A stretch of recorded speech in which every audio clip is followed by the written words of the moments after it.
గ్రామానికి వెళుతూ ఈ రోజు నేను అసలు విషయం చెప్పడానికి మీ గ్రామమునకు మీ ఇంటి ముందుకు వచ్చాను. చింతలపూడి నియోజకవర్గంలో ఇది ఒక ఎస్సీ కాన్స్టిట్యున్సీ. ఈ ఎస్సీ కాన్స్టిట్యున్సీలు చాలా చోట్ల 175 స్థానాలలో 15% ఇచ్చిన ఏకైక నాయకుడు డాక్టర్ బిఆర్ అంబేద్కర్.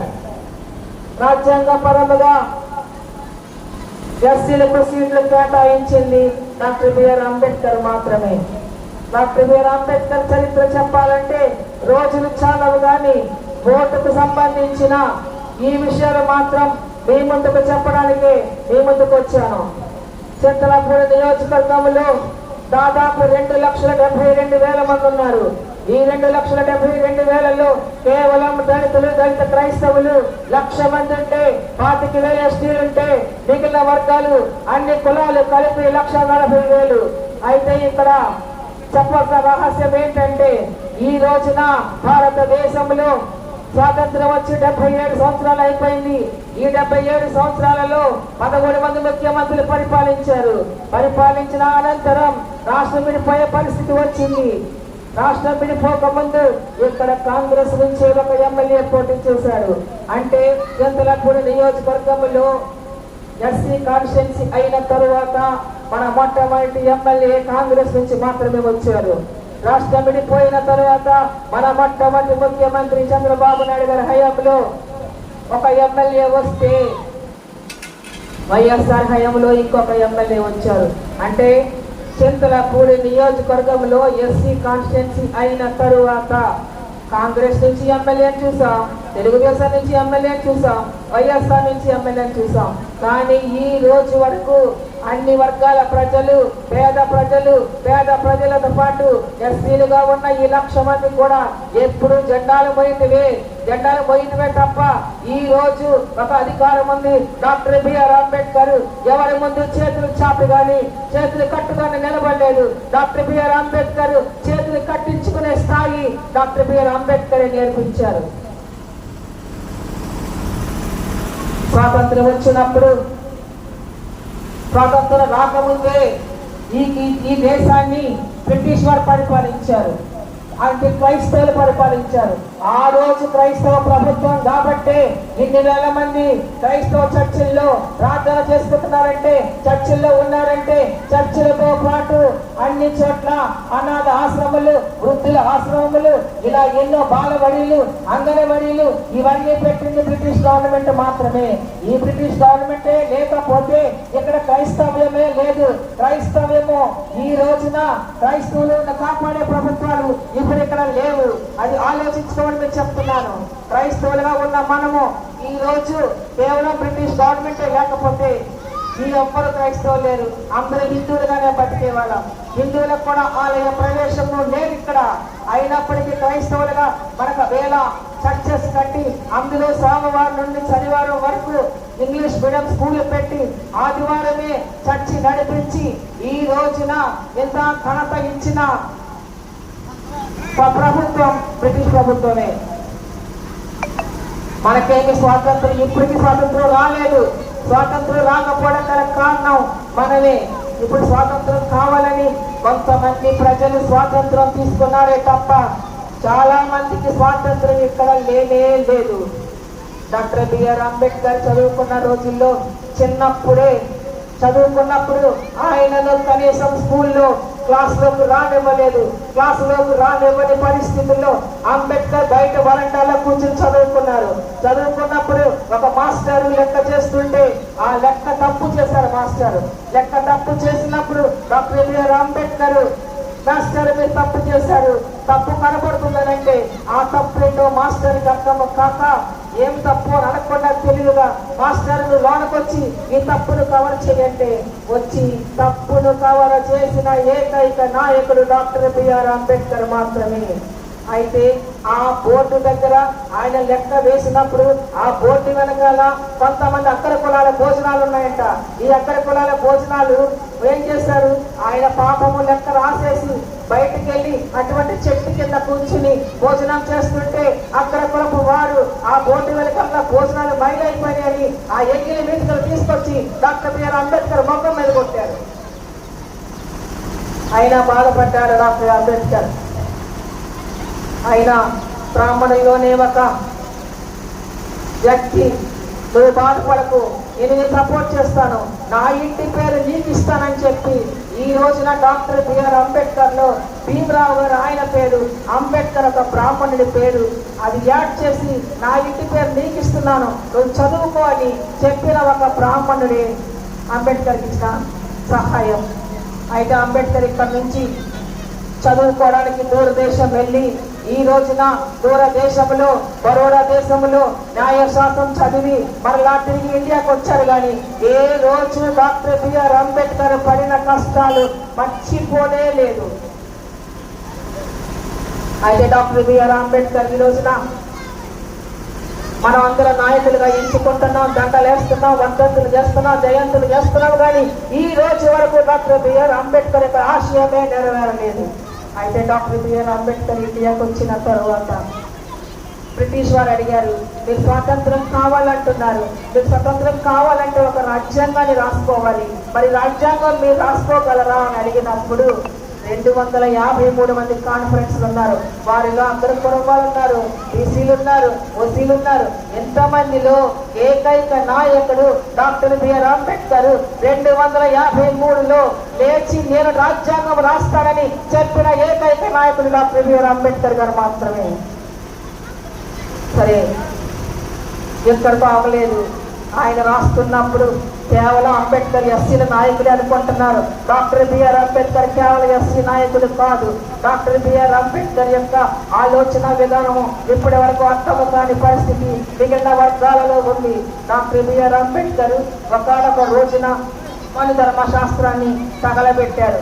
ఎందుకు మనుధర్మ శాస్త్రాన్ని తగలబెట్టారని అడిగితే అన్నాడు, యావత్తు శూద్ర జాతి 85% ఉన్నారు.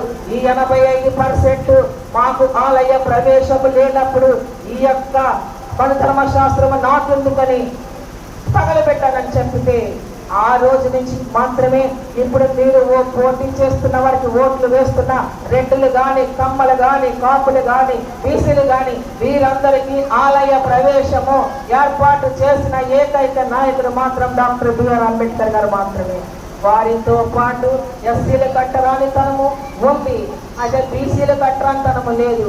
బీసీలు కట్టరానితనము లేకున్నప్పుడు ఆయన అడిగారు, ఎందుకు బీసీలు కట్టరానితనము లేదంటే తెల్లారి లెగిసి ఈ బీసీలు తల మొరగాలి, బట్టలు ఉతకాలి, చేపలు పట్టాలి, ఇంకొక పని చేయాలి, వృత్తి కులాలన్నీ పెద్దవాళ్ళకు పని చేయాలి కనుక వాళ్ళకి అంటరానితనము తీసేశారే తప్ప ఎస్సీల కంటే భయంకరమైన దయనీయమైన పరిస్థితిలో ఈ బీసీలు ఉన్నారు.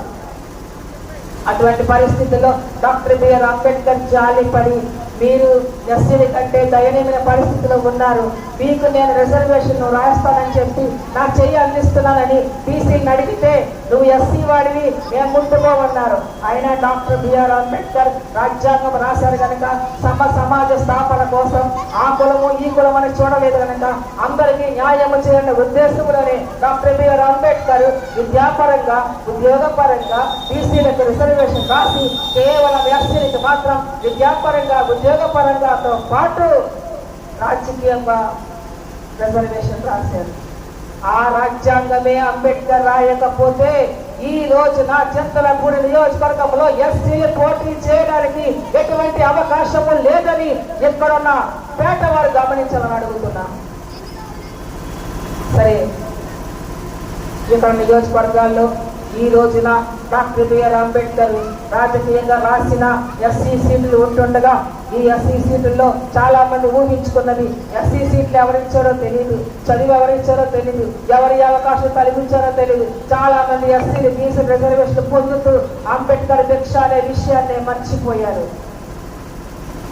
ఆయన డాక్టర్ బిఆర్ అంబేద్కర్ ఈ రోజున ఎంతమంది పోటీ చేస్తున్నారంటే వార్డు మెంబర్లు, సర్పంచ్లు, ఎంపీటీసీలు, జడ్పీటీసీలు, ఎమ్మెల్యేలు, ఎంపీలు 115% ఈ రోజున రాజకీయంగా అనుభవిస్తున్నారంటే కేవలం డాక్టర్ బిఆర్ అంబేద్కర్ భిక్ష అని ఇక్కడున్న ఎస్సీ నాయకులందరూ తెలుసుకోవాలని మీకు సభాముఖంగా తెలియజేస్తున్నాను.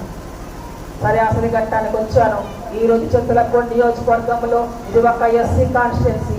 ఇది కేవలం ఎస్సీ కాన్స్టిట్యున్సీ తప్ప, ఎస్సీలు కేటాయించబడిందే తప్ప ఇక్కడ కేవలం ఎస్సీలే లేరు. ఎస్సీలతో పాటు అన్ని వర్గాలు ఉన్నాయి.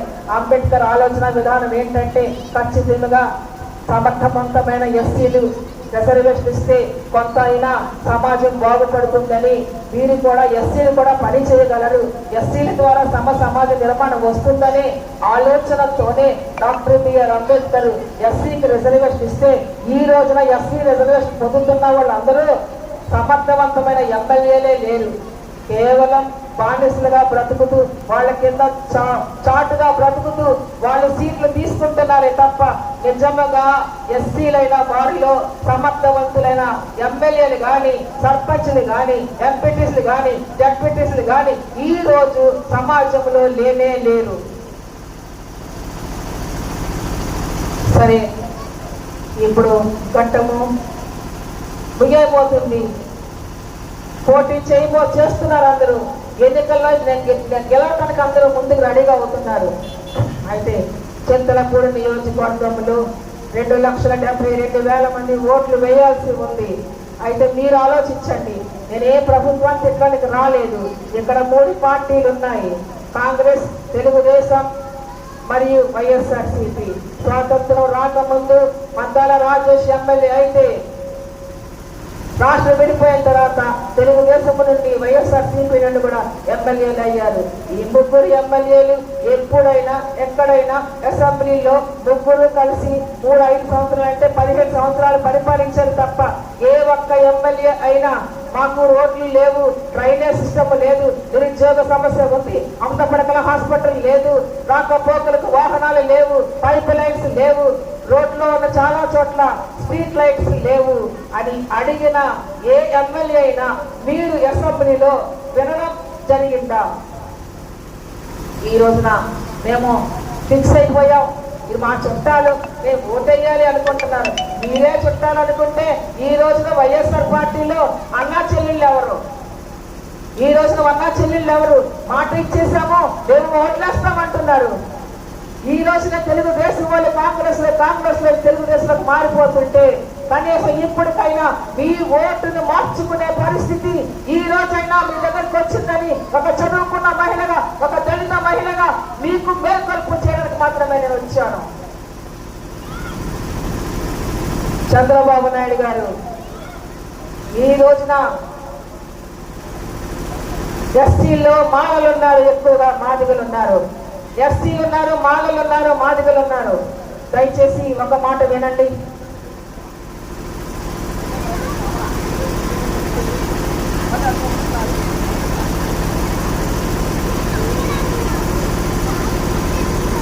ఈరోజు తెలుగుదేశము, బీజేపీ, జనసేన 3 కలవచ్చంట, మాదిగలు మాత్రం కలవకూడదంట. ఇది పరిస్థితి. ఈ రోజున కక్ష పెరిగిపోయే పరిస్థితిలోకి కులాలు కొట్టుకుంటున్నాయి తప్ప కొంతమంది తెలుగుదేశం, కొంతమంది ఏమో వైఎస్ఆర్సీపీ, కొంతమంది ఏమో కాంగ్రెస్ లో విడిపోయి బతుకుతున్నారు తప్ప నిజమైన ప్రజాస్వామ్యం ఏంటి అనే విషయము ఎస్సీలతో పాటు మిగిలిన వర్గాలు కూడా లేదు. కానీ అంబేద్కర్ యొక్క సమాప్తగా నేను చెప్తున్నాను. ఈ రోజున ఇక్కడ అంబేద్కర్ కేవలం మాదిగలే చూడమని చెప్పలేదు. అంబేద్కర్ రిజర్వేషన్ ఇచ్చింది, ఇక్కడ అన్ని వర్గాలు ఉన్నాయి. మీరు సమర్థంగా పరిపాలించి అందరిని యొక్క తాటి మీద తీసుకొచ్చి అందరినీ కూడా సమాజ నిర్మాణం చెయ్యాలని ఇదే దృక్పథంతో సీట్లు ఇస్తే ఈ రోజున ఎస్సీలుగా పోటీ చేస్తున్న ఈ ఎమ్మెల్యేలు ఒకళ్ళ కింద బానిసత్వం చేసి జెండాలు మోస్తున్నారే తప్ప ఈ రోజు వరకు చింతలపూడి నియోజకవర్గానికి చిన్న న్యాయం కూడా జరగలేదు.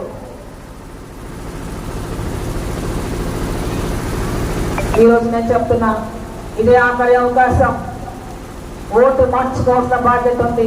ఆ రోజు అంబేద్కర్ మీకోసం కన్నీరు కార్చి ఆయనకు అవకాశం వచ్చింది కనుక మీ దగ్గర ₹1 తీసుకోకుండా, ఒక ₹10 తీసుకోకుండా ఎన్నో కష్టాలు పడి, ఎన్నో అవమానాలు ఎదురయ్యి ఒక ఫైల్ ముట్టుకోమంటే కూడా అంబేద్కర్ దగ్గర ఫైల్ ముట్టుకోవడం ఇష్టం లేక ఒక కర్రతో తీసుకుని చూస్తుంటే ఇటువంటి బాధలు మీరు పడకూడదని మీకు రిజర్వేషన్ ఇస్తే ఈ రోజున ఆ పార్టీ ఇస్తుంది, ఈ పార్టీ ఇస్తుంది అంటున్నారు. ఏ పార్టీ ఎస్సీలకు ఏ ఒక్క సీటు ఇవ్వలేదు. ఈ రోజున అంబేద్కర్ సీట్లు ఇవ్వకపోతే మీకు చదువులు లేవు, మీకు మీకు ఉద్యోగాలు లేవు, మీరు ఎమ్మెల్యేగా, ఎంపీలుగా, ఎంపీటీసీగా, జెడ్పీటీసీగా, వార్డు మెంబర్లుగా పోటీ చేసే పరిస్థితే మీకు లేదు. ఈ రోజున అందరూ వినండి. ఈ రోజున చాలా మంది ముందే చెప్పాను, పార్టీలని నేను ఎవరిని నేను మాత్రం పార్టీలను వ్యతిరేకించను అని. కానీ ఇక్కడ మొన్న అనుకోకుండా మరి కొత్త ప్రభుత్వంలో వైఎస్ఆర్సీపీ ఇక్కడ పరిపాలించింది. ఆఖరి పరిపాలన వైఎస్ఆర్సీ పరిపాలించారు. ఎలీజా గారు ఏమి చేశారు మేడం, ఆయన మొత్తం చూడం మేడం అంటారు. ఇప్పుడు వైఎస్ఆర్కే మీరు ఓటేస్తారన్న మీరు ఎలీజా గారు చేయకపోతే ఇంకొక ఆయన వచ్చి మీకేం చేస్తాడో అది ఆలోచించుకోమని మాత్రం చెప్తున్నారు.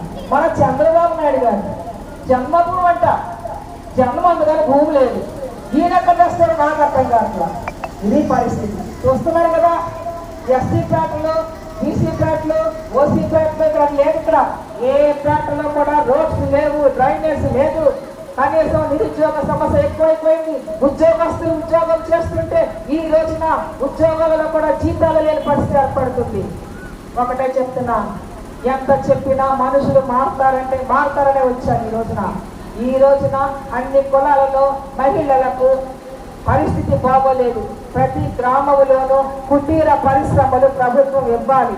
ఈ కుటీర పరిశ్రమలు ప్రభుత్వం ఇవ్వకుండా ఓటుకి 2000 ఇచ్చి 1000 ఇచ్చి మిమ్మల్ని ఆడుకుంటున్నారే తప్ప ఈ రోజున మీకు జరుగుతున్న అన్యాయాలు వెలికి తీశాను చెప్పుతున్నాను. ప్రతి గ్రామంలోనూ మహిళలకు కుటీర పరిశ్రమలు ఏర్పాటు చేయాలి. నిరుద్యోగ సమస్య తీర్చాలి. మరుగుదొడ్లు ఇవ్వాలి, రోడ్లు వేయాలి, డ్రైనేజ్ సిస్టమ్ ఇవ్వాలి. మరి ముఖ్యంగా భయంకరమైన పరిస్థితి ఇక్కడ చింతలపూడి నియోజకవర్గంలో పక్కా రోడ్లు, డ్రైనేజ్ లేదని ప్రతి ఒక్కళ్ళు మాకు చెప్తున్నారు. కనుక నేను చెప్పేది వినండి. నేనే ఎమ్మెల్యేనైతే ఒక చదువుకున్న మహిళగా నేను కూడా ఆ పార్టీలో పని చేసే నేను బయటకు వచ్చాను. ఈవేళ ఒకనొకప్పుడు కోటగిరి విద్యాధరరావు గారు ఇండిపెండెంట్ గా పోటీ చేసి తెలుగుదేశము ఓరు గాలిలో కూడా ఆయన ఎమ్మెల్యేగా ఇండిపెండెంట్ గా గెలిపొందిన తరువాత మాత్రమే పార్టీ మార్చారు.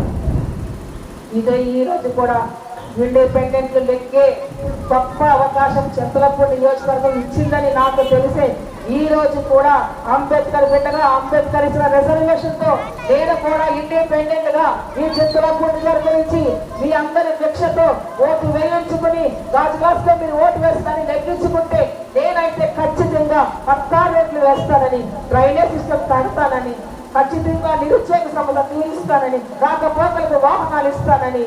మరి యొక్క విషయం ఏంటంటే 100 పడకల హాస్పిటల్ ఖచ్చితంగా నిర్మిస్తానని. ఇక్కడ చాలా మంది చదువుకున్న వాళ్ళు ఉన్నారు, విద్యావంతులు ఉన్నారు, 1000 ఎకరాలు ఉన్నాయి. ఏదో కష్టపడి ఉద్యోగస్తులు ఇల్లు కట్టుకున్నారు తప్ప ఎంతో మందికి ఒక సెంటు భూమి లేదు, ఇల్లు లేదు, ఉద్యోగాలు లేవు, లోన్స్ లేవు. ఇంత బాధపడుతుంటే ఈ రోజున ఇన్ని లక్షల ఎకరాలలో అందరికీ ఇవ్వగల భూమి కేవలం చింతలపూడి నియోజకవర్గంలో ఉంది. ఇన్ని వేలు ఎకరాలున్న చింతలపూడి నియోజకవర్గంలో, ఎంత చరిత్ర ఉన్న చింతలపూడి నియోజకవర్గంలో ఇంకా ఇలాగే పాటు చేసుకుంటారు, లేకపోతే ఒక్క అందమైన సిటీగా తీస్తారు అని మీ మీద ఆధారపడింది. మెడికల్ కాలేజ్ పెట్టడానికి మంచి అవకాశాలు ఉన్నాయి. నేనే ఎమ్మెల్యేనైతే ఖచ్చితంగా నేను మెడికల్ కాలేజ్ తీసుకొస్తానని, ఇప్పుడు ఏదైతే వాగ్దానాలు చెప్పానో అవన్నీ నెరవేరుస్తానని మీకు ఖచ్చితంగా నేను వాగ్దానం చేస్తున్నాను. ఈ రోజున ఎస్సీ కార్పొరేషన్ తీసేశారు. ఇది చాలా మందికి తెలియదు. ఎస్సీ కార్పొరేషన్ ఇప్పుడున్న గవర్నమెంట్ తీసేసింది. ఎస్సీ కార్పొరేషన్ ఎంతమంది కట్టుకుంటున్నారు. లోన్స్ అయినా బళ్ళు కాడ నుంచి ఇల్లు కట్టుకునే వరకు లక్ష నుంచి కోటి రూపాయలు లోన్ ఇచ్చే పరిస్థితి ఎస్సీ కార్పొరేషన్ ఉంది. ఈ లారీలో ఈ ట్రైన్ మొత్తం వాహనాలన్నీ కొనుక్కోవడానికి ఎస్సీలకు గొప్ప అవకాశం ఇచ్చిన ఈ రోజున ప్రభుత్వం ఈ రోజు ఎస్సీ కార్పొరేషన్ నిధులు తీసేసి క్రైస్తవులకు నిధులు తీసేసి ఈ నిధులన్నీ అందరికీ మళ్లించి పంచుతున్నారే తప్ప మొత్తము ఎస్సీలకు పూర్తి అన్యాయం జరిగింది. ఇక చనిపోతే సమాధులకు స్థలాలు లేవు. ఖచ్చితంగా బీసీసీ చదువుతున్న ఒక్క పోస్టులో మనకి బీసీసీలకు ఉద్యోగాలు లేవు. సమాధుల చుట్టూ ప్రహరీలు లేవు. పెళ్లి చేసుకుంటే కమ్యూనిటీ హాల్స్ లేవు. ఒక్కొక్క కమ్యూనిటీ హాల్ వచ్చి 2 లక్షలు 3 లక్షలు అంటే అటువంటి డబ్బులు ఇచ్చే పరిస్థితి ఇక్కడ షెడ్యూల్ కులాలకు లేదు. ఆలోచించండి. ఇదే నా ఆఖరి విన్నపం. దయచేసి మీరు మాత్రం ఎంతమంది అయితే మైక్ ద్వారా వింటున్నారో వారందరూ మీ ఓటును మార్చుకోవాలని, ఓటును మార్చుకుని గాజు గ్లాసు గుర్తుకే మీరు ఓటు వేసి ఒక ఇండిపెండెంట్ మహిళగా, ఒక దేవుని బిడ్డగా, ఒక ఎస్పీ గారిగా నన్ను గెలిపించుకుంటే మరొక హైదరాబాద్ సిటీ చేస్తానని, డబ్బులకు అమ్ముడు పోవద్దని, డబ్బులకు అమ్ముడు పోము అని రుజువు చేయాలని కోరుకుంటూ జై భీమ్, జై భారత్.